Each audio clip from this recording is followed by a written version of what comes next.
በዛሬ ቪዲዮ እንዴት በስኮላርሽፕ ወደ ዩሮፕ እንደመጣውና እናንተ ደግሞ በስኮላርሽፕ አፕላይ አድርጋችሁ ወደ ተለያዩ ዩሮፕ ሆነ ካናዳ እንዲሁም ወደ ዩኤስ እንዴት በራሳችሁ መሄድ እንደምትችሉ አሳያችኋለሁ።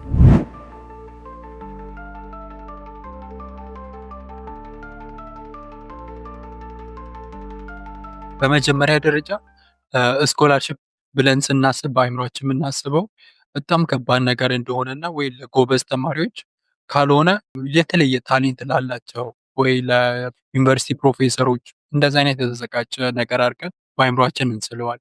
ነገር ግን እውነታው እንደዛ አይደለም። ስኮላርሽፕ ማንኛውም ሰው በራሱ አፕላይ አድርጎ ማግኘት የሚችለው ነገር ያን ያህል የተጋነነ ነገር አይደለም። ነገር ግን ከኛ ሀገር እንደ ኢትዮጵያ ብዙ መስፈርቶች ስለሚጎሉን የማግኘቱ እድል በጣም ጠባብ ነው። ነገር ግን ስቲል ነው ይቻላል። ቢኮዝ እኔም ሆነ ሌሎች ጓደኞቼ እዚህ ሀገር ያሉ የጣሊያን ሀገር ያሉ በቅርቡ ደግሞ ወደ ሮማኒያ እና ቤልጅየም እየመጡ ያሉ ልጆች ይህንን ፕሮሰስ አልፎ ነው ይህንን ስኮላርሽፕ ማግኘት የቻሉ። ከዛም አልፎ ተርፎ በጣም ብዙ ጓደኞቼ ከዩኤስ ላይ በተለያዩ ዩኒቨርሲቲዎች በተለያዩ ስቴቶች እየተማሩ ይገኛሉ። ከእነሱ የህይወት ልምድና ከራሴ ኤክስፒሪያንስ ካለኝ እኔም የመጣሁበትን መንገድ እነግራችኋለሁ። የመጀመሪያው ማድረግ ያለባችሁና እኔም ሳደርግ የነበረው ስኮላርሽፖችን መፈለግ ነው። ትንሽ መፈለጉ አሰልቺ ሊሆን ይችላል፣ ግን ኤጀንቶችም አሉ። አንዳንዴ ደግሞ በኤጀንቶች የሚነገሩን መረጃዎች በጣም የተጋነኑ ናቸው። አክቹዋሊ በእኛ ጊዜ ትንሽ ይሻል ነበር። ዛሬ ላይ ግን በጣም ብዙ በሚሊዮን የሚቆጠሩ ገንዘቦችን ነው ኤምባሲ ላይ የሚጠይቁት። ዩሮፕ፣ ካናዳ ወይ ዩኤስ ለመማር 1 ሚሊዮን ወይ 2 ሚሊዮን ማውጣት በጭራሽ ተገቢ አይደለም። ያን ያህል ኮስት የሚያስደርግ ነገር አይደለም። ከፍላችሁ የምትመጡ ከሆነ አውተንቲኬት ለማድረግ ወይም ከዚህ በዲኤችኤል ዶክሜንታችሁን ለማስላክ ካልሆነ በቀር ያን ያህል የተጋነነ ወጪ 2 ሚሊዮን ወይ 3 ሚሊዮን የሚያስወጣ ምንም አይነት ተአምር የለም።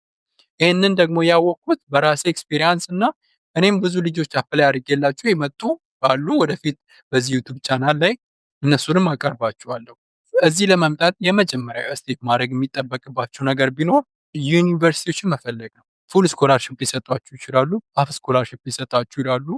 ወይም እዚህ መጣችሁ ወይም ከአንድ ሴሚስተር ውጤታችሁን ካዩ በኋላ የሚሰጧችሁ ሊኖሩ ይችላሉ። ይሄንን ዲቴይል እያንዳንዱን ዩኒቨርሲቲ ዌብሳይት ውስጥ ገብቶ በማየት ነው የሚሆነው።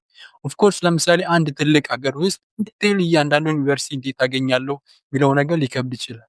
ነገር ግን በጣም ብዙ ዌብሳይት አሉ። እነዚህን ዩኒቨርሲቲዎች በራንካቸው፣ በአክሴፕታንስ ሬታቸው፣ በሪኳየርመንታቸው በሚቀበሉት ሪኳየርመንት አውጥተው ሊስት አድርጎ ለእናንተ አፕላይ ለማድረግ የሚያቀልሉላችሁ እነዚህንም ዌብሳይቶች በቀጣይ እሰራላችኋለሁ።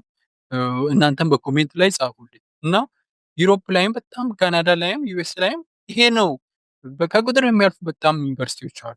አይደለም ለእናንተ ቱዊሽን ፊ ማቅለል ገንዘብ ራሱ እየከፈሉላችሁ ልትማሩ የምትችሉት አሉ።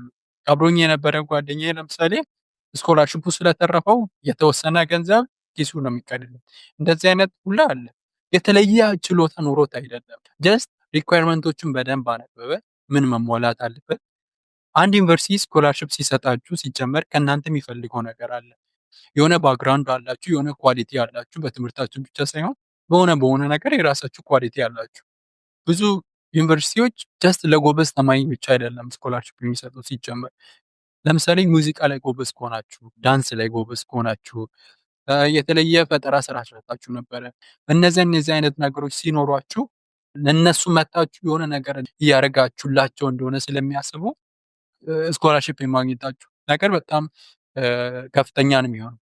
ስለዛ ብዙ ጂፒኤ አያስጨንቅም። አንዳንድ ዩኒቨርሲቲዎች ግን አትሊስት ከ2 እና ከ2.5 በላይ ቢኖራችሁ የተሻለ ነው ብዬ አስባለሁ። እነዚህን ዩኒቨርሲቲዎችን ካገኛችሁ ሪኳየርመንቶቻቸውን ካነበባችሁ ምንድን ነው የሚፈልጉት፣ ምንድን ነው ዶክሜንት የሚያስፈልገው የሚለውን ካያችሁ በኋላ እነዚህ ዩኒቨርሲቲዎች በሊስት አውት አድርጋችሁ ከእናንተ ኢንተርስ ጋር የሚስማሙትን ሊስት አውት አድርጋችሁ ከዛ በኋላ ዶክሜንታችሁን ማስገባት ነው የሚሆነው። ዶክሜንት ማስገባቱ ዩሮፕ ያሉትና ዩኤስ ያሉ ዩኒቨርሲቲዎች የተለያየ እንትን ነው ያላቸው፣ ስፔሻሊ ከኢትዮጵያ ሲሆን። ሁለተኛ ደግሞ በምን ትምህርት ደረጃ ላይ ናቸው የሚለው ይወስናል። ፎር ኤግዛምፕል ከ12 አፕላይ ስታደረጉ ወይም 11ኛ ክፍል ላይ ሆናችሁ አፕላይ ስታደረጉ ወይም ምንም አይነት ዩኒቨርሲቲ ጆይን ሳታደረጉ 12 እንደጨረሳችሁ ከሆነ ወደ ዩኤስ አፕላይ ብታደርጉ አክሴፕት የመደረጋችሁና ስኮላርሽፕ የማግኘታችሁ እድል በጣም ሰፊ ነው። ነገር ግን ዩኒቨርሲቲ ገብታችሁ 2 ዓመትም 1 ዓመትም ስፔሻሊ ክሬዲት አወራችሁ ከ90 ባይበልጥ ይመረጣል። ቢኮዝ ከ90 በላይ ብዙ ዩኒቨርሲቲዎች አይቀበሉም ዩኤስ ያሉ። ከዛ በታች ክሬዲት አወር ካላችሁ ግን ስቲል ናው ትራንስፈር ማድረግ ትችላላችሁ። ግን ለትራንስፈር ተማሪ እና ለፍሬሽማን ተማሪ ፉል ስኮላርሽፕ አይሰጡም። ብዙ ጊዜ ትንሽ ለትራንስፈር ተማሪ ያለው ስኮላርሽፕ ዝቅ የሚል ነው። ወደፊት ይህንን በዲቴል እሰራላችኋለሁ። ትዌልቮች ከሆናችሁ ዶክሜንታችሁን ብዙ ጊዜ ትምህርት ቤታችሁ ነው የሚልከው። ዩሮፕ ሲሆን ግን ቀጥታ ራሳችሁ ሰሚት ማድረግ ትችላላችሁ። ነገር ግን ኦፊሻል ትራንስክሪፕት መሆን አለበት። ብዙ ጊዜ ዌብሳይቱ ላይ አውርዳችሁ ፕሪንት የምታደርገው ሳይሆን ማህተም ያለው ኦፊሻሊ ሪኮግናይዝ የተደረገ ትራንስክሪፕት መሆን አለ። ይህንን ኦተንቲኬት አድርጋችሁ ሰሚት ካደረጋችሁ በኋላ ዶክሜንታችሁን ኢቫሉዌት አድርገው ስኮላርሽፕ ከሆነ አክሴፕታንስ ሌተር ይልኩላችኋል። ባይ ዘ ወይ እዚህ ጋር በጣም ብዙ ዩኒቨርሲቲዎች የኢንተርናሽናል ተማሪዎች አፕሊኬሽን ፊ የማያስከፍሉ አሉ። ያንን በዲቴል እንዴት አፕሊኬሽን ፊ ሳትከፍሉ አፕላይ እንደምታደርጉ በቀጣይ ቪዲዮ እሰራላችኋለሁ። ነገር ግን ችግሩ ምንድን ነው? እኛ አእምሯችን ውስጥ ያሰብነው ወይ በጣም ከባድ ነገር አድርገን ነው ያወራነው። አስቡት እስቲ በጣም ብዙ ተማሪ ነው በሊቢያ መጥቶ መንገድ ላይ እየተቸገረ ያለው። እጃቸው የሚስሙ የሚቀበላቸው በጣም ብዙ ዩኒቨርሲቲ ያለ ዓለም ላይ ሰነፍ ሆነው አይደለም በዛ መንገድ እየሄዱ ያሉት አንድ ነገ ይነጋልናል ብሎ ስላሰቡ እንጂ ማለት ነው። ነገር ግን እንደኔ እንደዚህ የሚነግረው መንገድ የሚያሳይ ሰው ካለ ሰው በዛ ይሄዳል።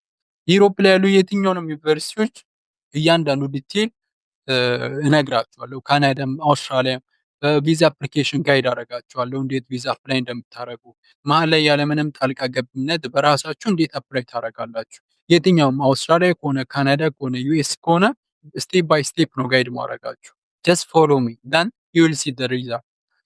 አክሴፕታንስ ከላኩላችሁ በኋላ ከዩሮፕ የሚልኩላችሁ ከሆነ ጀስት በኢሜይላችሁ ይገባላችኋል።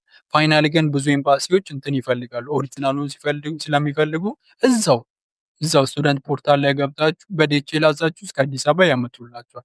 ዩኤስ ሲሆን ግን አይ20 ነው የሚባለው አክሴፕታንስ ምንድነው አክሴፕታንስ ሌተር።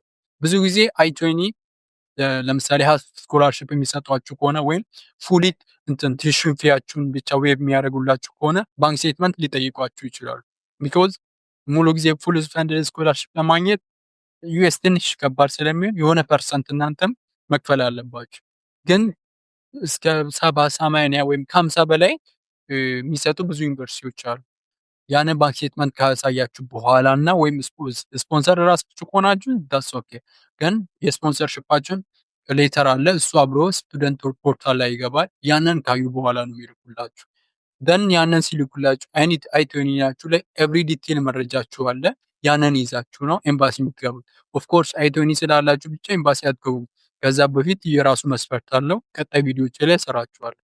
አሁን የሆነ ጊዜ አይታችሁ ከሆነ የሆነ ሲዝኖች ላይ ሰው ሁሉ ይረፈረፋል፣ ቪዛ አይሰጡም። የሆነ ታይም ላይ ግን አብዛኛው ሰው ሲሳካለት ታያላችሁ። እነዛን ሲዝኖች መች ናቸው? በምን ታይም ነው ብዙ ጊዜ ኤምባሲ ቪዛ የሚሰጠው? ምንድን ነው ማሟላት ያለባችሁ የሚሉትን በደንብ እሰራላችኋል። ቪዛ ካገኛችሁ ወይም እነዛን ዶክሜንቶች ከዩኒቨርሲቲ የተቀበላችሁትን አክሴፕት ከተደረጋችሁ በኋላ ያው ወደ ዩኒቨርሲቲ ጆይን ታደርጋላችሁ። ብዙ ጊዜ የዩኤስ ዩኒቨርሲቲ በጣም ሪስትሪክት ናቸው። እያንዳንዱ ነገራችሁ ነው የሚከታተሉት። ማለት ቪዛ አገኛችሁ ወይ፣ ቀጠሮ አገኛችሁ ወይ፣ ቪዛ ከተመጠላችሁ ገና ከሀገር ሳትወጡ ትልካላችሁ ምናምን። ዩሮፕ ግን እንደዛ በጣም ጥብቅ አይደሉም።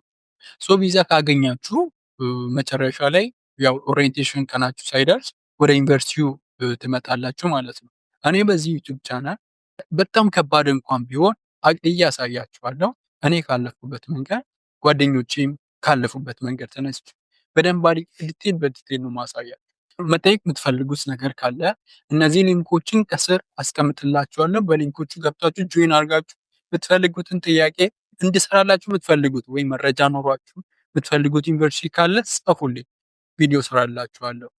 በቀጣይ ቪዲዮ ደግሞ በጣም ቤስት ስኮላርሽፕ በዩሮፕ እና አሁን ዩኤስ ተከፍተው ያሉ ሳያመልጣችሁ አፕላይ ማድረግ የሚገባችሁ ይዤላችሁ እመጣለሁ። ለዛ ሰብስክራይብ ማድረጋችሁን እንዳትረሱ። በቀጣይ እንገናኛለን። ይመቻችሁ።